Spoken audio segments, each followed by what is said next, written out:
Welcome to Organizational Sherlocks, the podcast where business meets psychology and your organizational puzzles meet their match. Join us for captivating stories and practical solutions to unravel your toughest challenges. I'm Dr. Elizabeth Fleming. And I'm Morgan Ashworth, your guides to a prescription for business success. Let's dive in. So today we're happy to welcome back on another guest. This guest, is near and dear to me because I work with him very closely at my company I'm working at. And so, Bob, do you want to introduce yourself and who you work for and kind of the space we're going to be talking about today? Well, sure. My name is Bob Elliott. I work for a company, GBMP. We're based out of the Boston area, but we certainly work countrywide and worldwide in the space of teaching businesses how to improve. This is all really based on the Toyota production system, but it's not about making cars. It's really about how do we get the most out of our people. And in doing that, we started out mostly in manufacturing, but certainly our business has morphed into any organization that has processes can apply these tools and techniques. And currently we're working with service industries, we're working with manufacturing industries, of course, and certainly healthcare industry is one of the largest growing portions of our business. So we see it in service industries, for example, insurance companies or that type of thing. I actually recently have been working with a painting company that paints homes. So quite a wide variety of different businesses that we're in. I've been doing this now, learning about lean, probably starting in the early, 80s, 90s, and have been working with GBMP now for a little over 17 years. Yeah, wow, that's quite the long stint, and they've been lucky to have you, and we've also been lucky to have you as a trainer at Ashworth Awards. So as our listeners can tell, we're talking about improving organizations, our typical conversation, but we're taking a different, perspective as we do this. Still has the same goal as Bob said, like getting the most out of your people, making your people as successful as they can be. But this actually came from the idea of lean manufacturing and continuous improvement. It's a methodology, as Bob talked about, that came from actually the Toyota industry once upon a time, and has been developed many a time in manufacturing units, but can be used across organizations. So, Bob, tell us a little bit about your history in helping companies with lean manufacturing and continuous improvement. What sparked your interest in CI and kind of made you move over to GBMP 17 years ago? So I started my manufacturing career in a company making shower valves and plumbing products.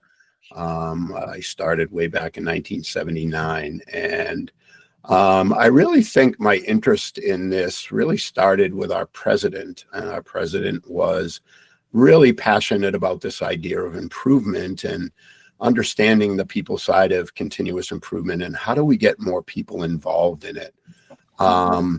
He actually was on GBMP's board of directors. We're a mission-based organization and not-for-profit, and driven by a board. So he was involved with that side of it as well, helping to guide our mission and vision. But I think really he was the one who kind of instilled it in me, and I could see kind of in the way that he led and he managed that he was really interested in hearing what people had to say. He didn't necessarily feel that it had to be his way to make some kind of improvement, but that the people on the floor very often are the experts and will be coming up with ideas based on their knowledge of the processes to be able to come up with better ideas even than engineers and himself as president could have come up with. So I think it really goes back to that. And understanding that innately people want to be making improvement in their organizations. They don't want to just come to work and do the work. They would like to be involved in more than just that. So, absolutely. Yeah. That's so important. I mean, it brings up a lot of questions. There's a lot of theories and I think misunderstandings just in research around, or not research, just in our general lives around what makes people happy. And I think what you're talking about is like fulfillment and feeling like you're making a difference or, feeling passionate about your work is is really important. And a lot of times we think, oh, it's money. Money is what makes people happy. And that's not true. And I think what you're doing is not just helping create efficiencies, but helping people be their best selves at work. So I appreciate that. Thank you. Yeah. Yeah. It's definitely about having that purpose in life. It definitely is about having that purpose in life. And, you know, some people's purpose is work related. Some people's purpose is not necessarily related to their work, but that's why you try to connect the two.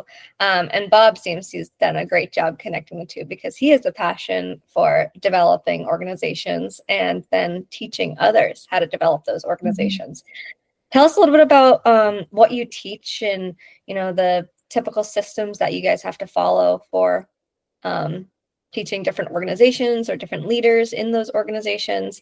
I know I would love you to touch on like maybe some of those grant conversations we've had in the past, if you wouldn't mind giving a high level view. So certainly in Massachusetts and most states have what they call workforce training grants, where companies can apply for grants. The money usually comes specifically, I know in Massachusetts, every company pays into unemployment insurance, and part of that money is taken and put aside for workforce training to develop people. And really this whole thing of lean is developing people. So if you think about it, it's very common in organizations where when a problem happens, we go get the A team. You know, there's 5 or 6 people that we always go to who are always going to solve the problems, and they get so bogged down because they're on every single project that nothing gets done. And really the goal should be that we're looking to try to make every single person in our organization a problem solver. If we have 100 employees, how do we develop 100 people to be problem solvers? And if you think about the volume there, you know, if we have those 7 people and they're all bogged down on every project and nothing's getting done, versus every single employee looking at their work every day to make small improvements, right? That's really what we're striving to do. And that's where we take this kind of Toyota production system and the principles behind it and the tools and techniques, and really teach people to identify problems. That can be another common thing where we try to avoid problems. We don't bring problems up, right?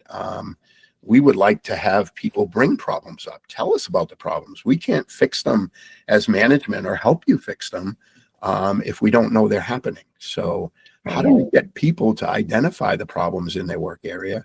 And then as a team, you know, management certainly can be there to help, but as a team, come up with ideas based on their knowledge to actually make those improvements. The grants are a wonderful thing, but sometimes I feel we go from one training module to another training module, and we really haven't embedded enough of that. So it's really important that management and the people in those classes continue on outside of the learning, right? One of the common things that I seem to have is that I might leave homework, and when I show up the day before is when they did the homework, right? It's not like they're looking at it as an everybody every day type of thing. Yeah, I know that in any of our training programs, we actually will like that are in person or, you know, more conversational or consistent from one training to the next. We always give quote unquote homework through the situations. And we actually, for accountability purposes, will touch base about halfway through between the 2 sessions and say, make sure you got that done. So you should already have it done at this point. And then it gives them that day, it reminds them that day to do it. But then other individuals, because we've been doing it so often, they naturally just partake in that homework, quote unquote, right off the bat, which is nice to see. Unfortunately, we definitely get those people that come to the next class without it having been done. But I feel that because of the cultural sense that we've developed, it drives home the importance of applying it externally from the classes. So there's a really important part, and you mentioned yourself doing it, that you as management are checking in, right? To me, and I say this quite often, that if your lean implementation is to be successful, it really has to do with management, right? That management has to be there. They have to be present. They have to be active. And I don't mean that they have to be out on the shop floor working on workplace organization every time the team is out there. but they have to be there to, allow them to have time to practice, right? We're all busy, but nothing changes if we don't change something. So we have to have the time. Yeah. So management has to give people time for that. They have to encourage them to be making those changes, push them a little when they're not doing enough, and recognize them when they are doing the right thing, and just say, hey, I see what you're working on. It's great. Keep it up. That's what we're looking for. Yeah, it's being aware as a leader really goes a long way with your team. And it seems like a lot more front work in coaching and developing these individuals, but once they're independently those problem solvers, they're naturally collaborative with the others around them, you don't really need to touch base with them as much. Yes, you can give them those hurrahs every so often, but it is important as a leader to be regularly connected to your team, whether that be through messaging, through emails, through phone calls, or right there on the floor with them at times. I know when I'm in office, because I'm not in office every day. When I'm in office, we are a manufacturing unit. I will go and I will try to walk through the manufacturing unit and just say hi to everybody.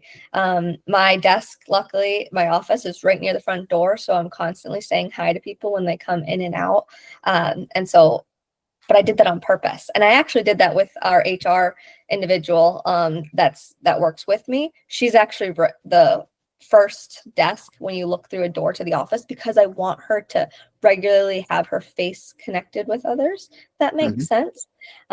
Because the leader connection is just super important. Yeah, for sure. For sure. It's interesting because I've been talking a little bit, maybe I'm kind of using some of these principles and I don't even know that I'm using them, Bob. But no, we've been talking about it at the school that I teach at, and I run all of our research departments. So about 120 research projects at any given time I'm kind of overseeing and helping out with. And it's a lot. Like, that's a lot to track and a lot to make sure people are kind of doing what they need to do. And we've been having a lot of conversations about like hand holding and problem solving and what we can do to kind of help our students, in this case, who are adult students, build agency, like have agency, feel responsible for the work that they're doing, and attempt to problem solve so that our interactions with them can be less heavy, I guess, where it can be more about like empowerment and fun and like, hey, you got this, because a lot of times what I'm seeing is, people are kind of coming in. I think this is true in the workplace as well. Like, people come in, it's like, let's fix the problem. And you don't really leave a lot of room for encouragement and empowerment because you're trying to fix the problem. So how can we help people problem solve more effectively and more efficiently, I would imagine, so that you can have more of those kind of, fun and I don't know, whatever, personal relationships with the people. So I'm curious if you have any thoughts on that, if you see that in your work with clients. Yeah. So, certainly we have to be there, as we've just been talking, to encourage them to be doing that. But sometimes I hear things as managers and leaders, things like, hey, you're doing a great job. If you have any problem, come see me. And in a sense, we're kind of saying, you don't solve the problems, I solve the problems, right? Yeah. So as managers, we need to learn to let go. And sometimes that's hard, right? We feel that it's important that we're making these decisions, that we know what's going on and everything. But sometimes we just have to allow people to make those changes. Now, as part of that, we have to teach them to make those changes. We have to let them learn, right? One of the things is failure. And failure should be looked at as being okay, right? That's sometimes how we learn more, by making mistakes. If you think about this Toyota production system, it really revolves around this idea of a scientific method. And it's kind of following a plan, do, check, act that came from Edwards Deming way back when, and Walter Shewart. And they kind of talked about that we plan an experiment. We have an idea for an improvement. We plan what we think we're going to do. We do it. We check to see what kind of results we got. And then based on the results, we're either going to kind of standardize on that because we got the good result and that's going to be our new way, or we're going to adjust because something happened different that we didn't expect. And it's very common that we learn more from those failures than we do from having what we thought was going to happen actually happen. So it's important to share that with people. It's okay if it doesn't work. What did you learn from that, right? Reflect on that part of it. Yeah. So funny enough, I actually I often say this with a lot of my leaders in the team who are mainly looked at for problem solving from their teams. But then also were looking to me at one point in time for, any personnel issue, any, coaching conversation they maybe feel like they had to have. I'm like, well, you can do it. I don't really need to be involved. I trust you. And so I decided to start hitting it head on. I was like, look, I want to be very clear. I trust you guys to make decisions when it comes to those weird time off circumstances, when it comes to if there's like a coaching conversation or maybe a corrective action conversation. Even when it comes to problem solving something in the manufacturing unit that, might cost us money, that might require us to do a redo, anything along those lines. I trust you guys to problem solve and find the solution and run with it, because that's why you're leaders on our team. And then I say, just so you know, yes, I'll learn about it and I might constructively critique it for the next time, but that doesn't mean what you did was wrong. It just means that maybe there's a more opportune way to do it, or maybe there's just a little bit, a small tweak, or maybe it's a bigger tweak. Like, doesn't mean what you did was wrong, because what handling it in and of itself is the right thing to do. Secondary, I might constructively critique it because I'm coaching you, just like you're coaching your teams. And so I use that terminology all the time. And I often say to leaders, whether that be on my team or externally, because I'm obviously friends with many leaders, Elizabeth being one of them, is sometimes changing the way in which you say something. Hey, if you have a problem, come to me. Instead, you say, hey, if you do face any issues, please know that I am here to help you problem solve, but you will have the capability to problem solve on your own if you feel confident in yourself. So it's a longer thing. It's a longer sentence. Takes a little bit more effort to do because it's taking a little bit more time, but in the end, it's going to reap much higher rewards for you as a leader, because you don't need to be involved. They might just handle it. And then you're not being looked to for every single situation going on. So oftentimes modifying what you say or how you say something ends up getting you the outcome you want, because the comprehension becomes better based off your expectations. It's really interesting. I had a scenario where my current boss at GBMP was training me when I was in industry, and I was always the problem solver because I had worked in many of the departments there, and I just knew the equipment. I was pretty handy, and I was constantly solving problems, and Bruce would constantly tell me, Bob, you can't solve everybody's problems. You need to develop these people. And I say, yeah, but it's going to take too long, or whatever it happened to be. And finally, I said to myself one day, I said, look, I am not going to solve the next person's problem that comes to me. And I can remember the person, I remember the day, I remember what the problem was, I remember all about it, because it was really hard. And the person kind of came and said, Bob, I have a problem. He said, what should I do? And I kind of looked at him and I said, well, look, if I wasn't here, what would you do? And trying to make them think about what they would do. And he kind of looked at me. He goes, you're standing right in front of me. What do you mean? What would I do? You're standing right here. I said, no, pretend I'm not here. What would you do? And his initial comment was, I'll go get your assistant. I said, no, nobody's here. It's just you. What would you do? He says, oh, I don't know. I said, okay, that's reasonable. I said, go back and look at the problem. See if you can recreate it. See if you can come up with an idea. Come back and tell me what your idea is. I could see him going away, shaking his head, going, Bob's lost his mind. I don't know what's going on. And he came back maybe a half hour later. He says, I think I'd do this. So first of all, was he going to hurt himself? No. Right. Was he going to cause a huge manufacturing problem? No. Yeah. Was he going to hurt the equipment? No. Was it going to solve the problem? Probably not. But I had to let him do it. And I said, okay, go try it. And now he really looked at me strange. And what do you mean, go try it? Yeah, just go try it. Let me know how you make out. And he came back a little while later, kind of saying, look, Bob, it's better, but it's not right. Now what do I do?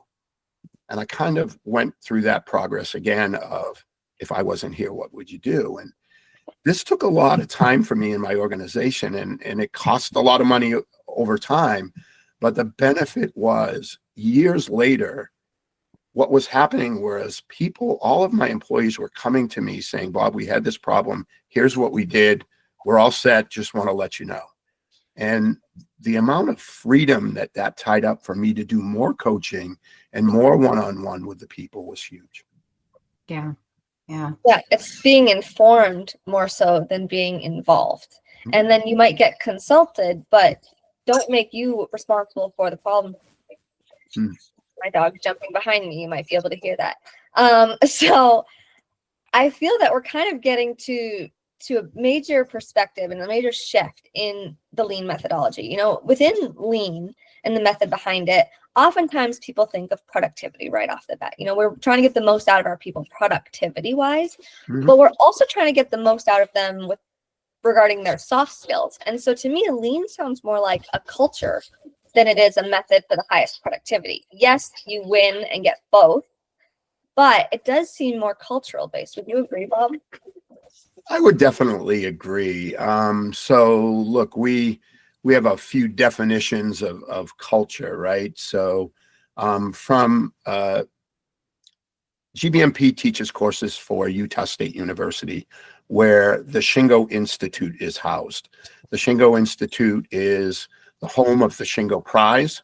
The Shingo Prize is a prize for operational excellence given away to organizations that take these tools and techniques and apply them, right? And see big benefits. And in the Shingo model, they define culture as the sum of all your organizational behaviors.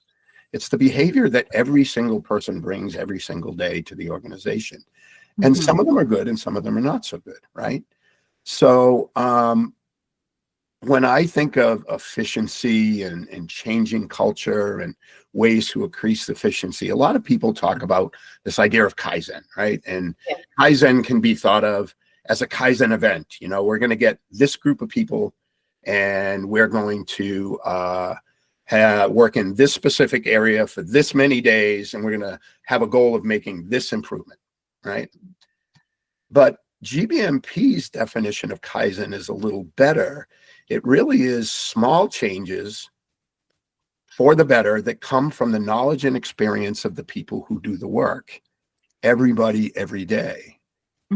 I'm not saying Kaizen events are bad. I don't mean that at all. But if all we do, which is very common in companies, they have a goal that we're going to do one Kaizen event a month. And it's very common that we use that A-team mentality. The same people are on the team and we're not involving everyone, right? So Kaizen events, this group of people, this area only for only this amount of days versus this idea of everybody, every day, and everywhere. That's what changes your culture. Driving that improvement down to every single individual. And look, we're not looking for them to make a huge improvement in $1 million idea, right? We're looking for the average person to focus on their work and come up with some small thing today that you can do right now that doesn't really cost anything, but over time adds up. In a sense, we're not looking for the $1 million idea. We're looking for $1 million $1 ideas. And that's what really changes your culture, right? I thought it was going to be me that was going to be coughing all day, right? Oh gosh, I feel so bad, you guys. I just coughed on, couldn't mute myself fast enough. So I'm sorry. There's so much sickness going around right now. It's just awful.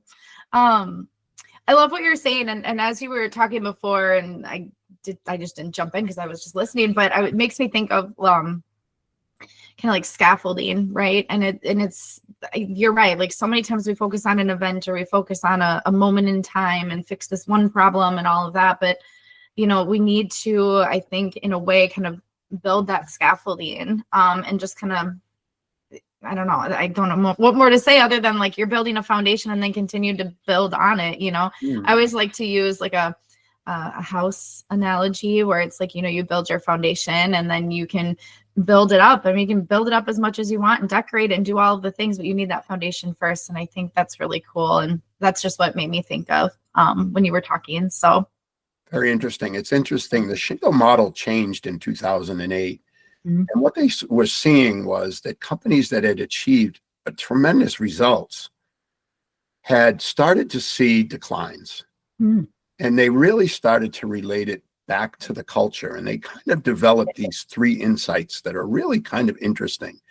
That for a company to get ideal results, we need to have ideal behaviors. Right. And that was insight 1.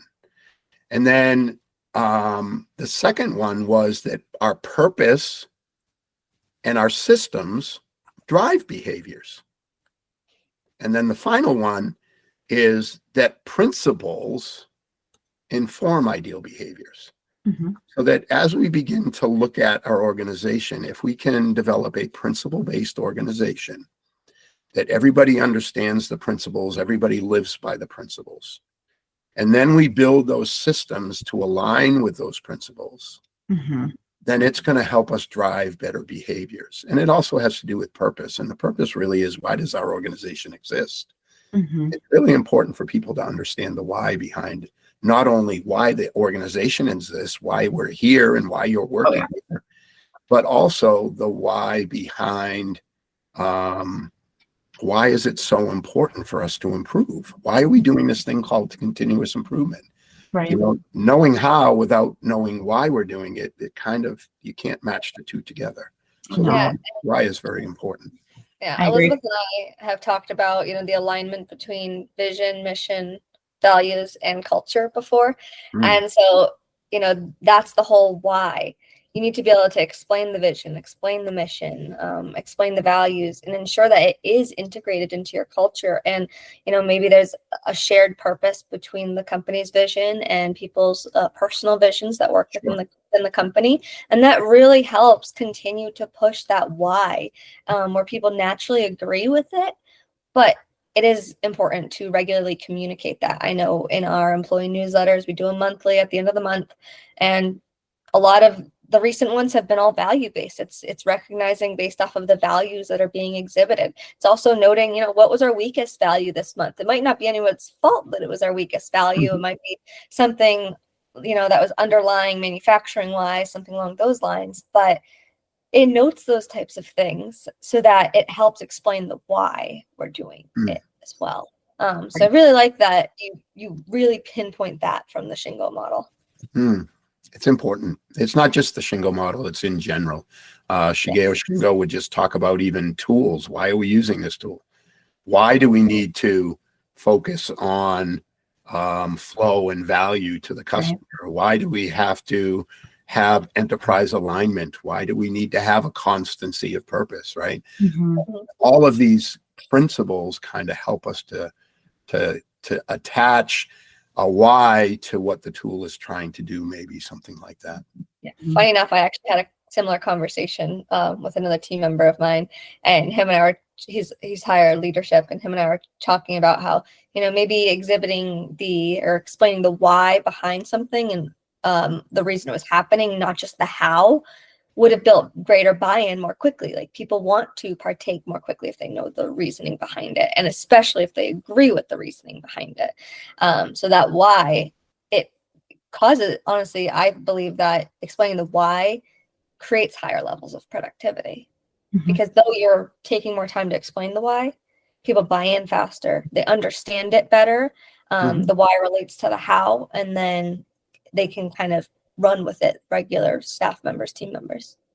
There's a tool used by, it was developed during the war. It was called Training Within Industry, and there were four modules within that. And the first one is job instruction training. And the way we should be training people is that we need to tell them what they're going to do. We need to tell them how we're going to do it. And that's usually in training where people stop. The third one is tell them why we have to do it that way. Why is it so important that this is how you do it? You know how you do it, but this is why it's so important to do it that way. So even within training somebody just to do a job, we should be talking about the why. Yeah. So interesting. Man, it's just got me like deep thoughts over here. I'm like, I know there's like something I'm thinking that is probably going to be articulated very poorly, but I'm going to try if that's okay. Sure.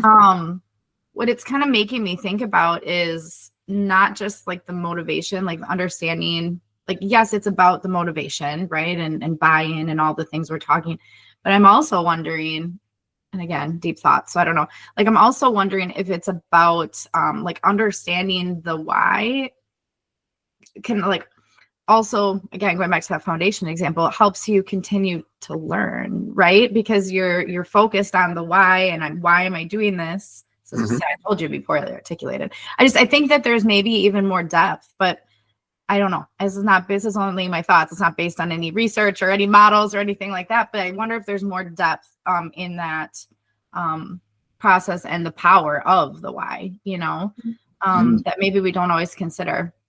I don't know. I think it makes someone more open naturally if they understand the why. You said the term continuous learning, and to me, that's the idea of people. We should be lifelong learners. I strongly have that belief. Yeah. And so when you are open to being a continuous learner, that personality trait of openness is that much greater. So you're more open to debate, you're more open to differences of opinion, you're more open to challenging your perspectives. And so you're more naturally going to learn and challenge yourself. So you're not just going to, confirm everything you know and only look for the things that confirm what you believe is right. You're also going to look for the things that confirm you being wrong. And so I think it really creates a deeper level of thought in each of these individuals. That's a major soft skill, that cognitive capability for deeper thought.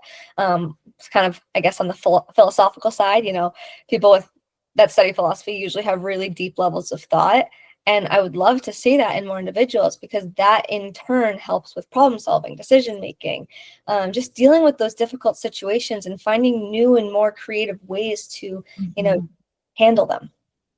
It's interesting because, we're really initially talking about the why from a high level, our purpose, why, right? Why are we here as an organization? But the 5 whys, as you just said, is a tool that is a problem solving tool. Right, that we don't do very well. And if you think about it, and we start with children, right, little babies and everything, they're really scientists. They're, in a sense, trying to learn to first crawl, and then maybe even just roll over, and then they're learning to crawl, and then they're learning to walk, and then they're learning to talk. And now when they can talk, they want to learn about all kinds of things, and they ask you, why, mommy, why, right? All the time. All the time, because they're learning. But as adults, we kind of lose that, and we're more about results. So we're jumping right to solutions. We haven't even asked the question about, why is this a problem, or why is this happening? And this was something that Shingo spent a lot of time with, and 5 whys is one of those things to really get us to, as we're problem solving, keep asking why, so that we can really get to the root cause of a problem, not some surface problem that really isn't the problem at all. And that's very common. We put Band-Aids on things all the time, and then the Band-Aid falls off and the problem is right back again. So we need to do a better depth. I think that, like, the child example, it's perfect, because I even think about myself as a parent, and there are times, my kids ask me why all the time. Everything is always a why. And as an adult, full transparency, it's annoying sometimes. You're like, just stop asking and please just do it, right? And so then you translate that into just kind of in general. Like, I can see how people want to focus on the problem, get it fixed, be done. I don't want to talk about the why. I don't want to spend the time because it's annoying, right? Just like it is with your kids sometimes. But that is required of leaders, I would argue. And I think we would all agree on that. Like, you need to be able to spend that time, and you need to find that time for your people to not just understand the why, but the deeper why, like dig it down, get to the root. And I just don't know that we afford ourselves enough time as leaders regularly. No, I completely agree. Leaders don't give themselves enough time to do that. And it's because we have so many demands surrounding us, and we are naturally problem solving in so many different areas. And so we just want to get to the root of the problem, have it done, take care of it. But I would argue that knowing the why helps you better solve it. You're going to actually find the effective solution if you take a second and focus on the why. It's not ruminating on a problem to focus on the why. It's actually solution focused still to focus on that why. And we're noting the child's curiosity and the continuation of that in adulthood. Well, guess what? Our name here is Organizational Sherlocks. We are curious detectives of the business realm. Right. And so it's naturally a part of us, and we want that to be naturally a part of your teams and you as leaders so that you can be more successful and develop more successful team members, cultures, staff members, employees, whatever you want to call them, creating that more effective problem-solving capability. Yeah. You need to have the curiosity for the why to get there. And you need to coach them. And if you're somebody who can be continually asking, well, okay, you had the problem, why did it happen? And why? And keep asking why more yourself. It's going to get them to begin to understand the importance of digging a little bit deeper into the problems than just kind of solving some surface problem, which really isn't the problem at all. Yeah, absolutely. Yeah. I mean, I feel like there's so much to talk about in continuous improvement. When we just touched the surface of it, it's so hard to get into the nitty gritty. I mean, I went through continuous improvement lean manufacturing course with Bob and his team at GBMP myself. I got a lean certification alongside my manufacturing manager, and what was it, a 16-week course with half days, I believe it was. So it was a lot, 16 days, 4-hour days. So that was 64 hours. I'm doing the math right. Yes, I am. That's 64 hours of time to get into. Again, that was only the surface level that we touched on. We got into some of the nitty gritties and got to do some homework and got to use some examples, but nowhere near did we get as in depth. Right. There are ways to get more in depth and more specific, because that certification can turn into another one that turns into another one. But today we really kind of touch that surface level. So I really challenge our listeners, look into continuous improvement, look into lean manufacturing, see how that applies to organizational development and you as a leader. And, Bob here, he's an amazing resource, in his team at GBMP. They have lean manufacturing down pat. I mean, they also even started talking about, I'm trying to find it here, the respect for people. And they have a course there. Bob actually just sent it to me. Was it last week? I think you did. I'm like, we don't necessarily need that, but I could see that this is so good for companies. The respect for people principle regarding lean manufacturing. It's ever developing, and GBMP is really trying to lead the US and nation and worldwide in the developments behind lean and continuous improvement. So just wanted to get that out there. Thank you. That's great. Yeah. And for what it's worth, I don't think my kids are annoying. I just want to throw that out there. It's because we move so fast every day. And usually the why comes like when we're trying to get out the door to get to hockey or something, But I'm going to make a commitment today to both in work and over the weekend with my children, going to live in the why a little bit. I'm going to make that commitment to myself. So I'm saying it out loud for everyone to hear, because now I have accountability partners to hold me. I love that. It is documented now, right? It is documented. Well, thank you, Bob. It was wonderful to have you on. I think this, again, like Morgan said, I think we could have 50 more conversations about this or more. And thank you for being here. Oh, well, thank you very much for having me. And we can do this again, too. So we would be happy to have you back. I think that sounds great. Yeah. Bob, to close up, what would you recommend people that are just starting to scratch the surface of continuous improvement? What would you recommend they start doing? So certainly there's something in our training that says before strategy, there's philosophy. So understand what this thing lean is, right? If you're a leader, go out and educate yourself deeply into what lean is about. What books have you read? Go out and grab some of Shigeo Shingo's books and understand what it was developed by and how and why. Go out and visit other companies that are applying it. Get a mentor that's doing it, somebody that's been doing it, and really learn what this is about and what your role as a leader is. Because to me, if the leader knows more than anyone else about this thing called continuous improvement or lean or the Toyota production system, they will have much more success being able to impart that knowledge than just being able to say, go do lean and walking away, right? They will know they have to be part of this. Yep. So. Yeah, absolutely. Well, thank you, Bob. I think we will be bringing you back on. We'll definitely grab some of those books. I know you had actually introduced me to a number of books earlier, so we're going to be sharing those out there, and we're going to be posting GBMP and you on our site, so that any of our listeners can go out and reach out to GBMP, since you're one of the experts in the world. Well, thank you. And just because you are doing a good job with respect doesn't mean you can't improve. Agreed. Yes. That respect for every individual, put a team together and go do it. It's a great program. It really, really is. Yeah, no, I actually, when you were telling me about it, I was thinking about, we have a professionalism training that it's all about being a good person and actually respect. It's not necessarily professionalism. It's just labeled professionalism, so people understand, like, the end goal in a way, but it's all about respect. And so a lot of what you shared with me is something that we use in there as a part of that training. But I'll keep looking into it, and I've already actually recommended it to a couple other connections I have at other local companies. Sounds great. Yeah. Wonderful. Yeah, but again, thanks so much, Bob, for coming on with us today. I hope you guys have a great day. Thank you.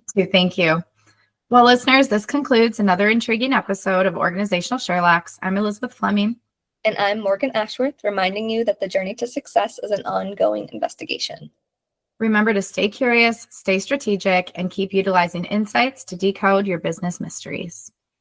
Join us every Tuesday for your next Whodunit. This is Organizational Sherlocks, closing today's case. We'll see you next time.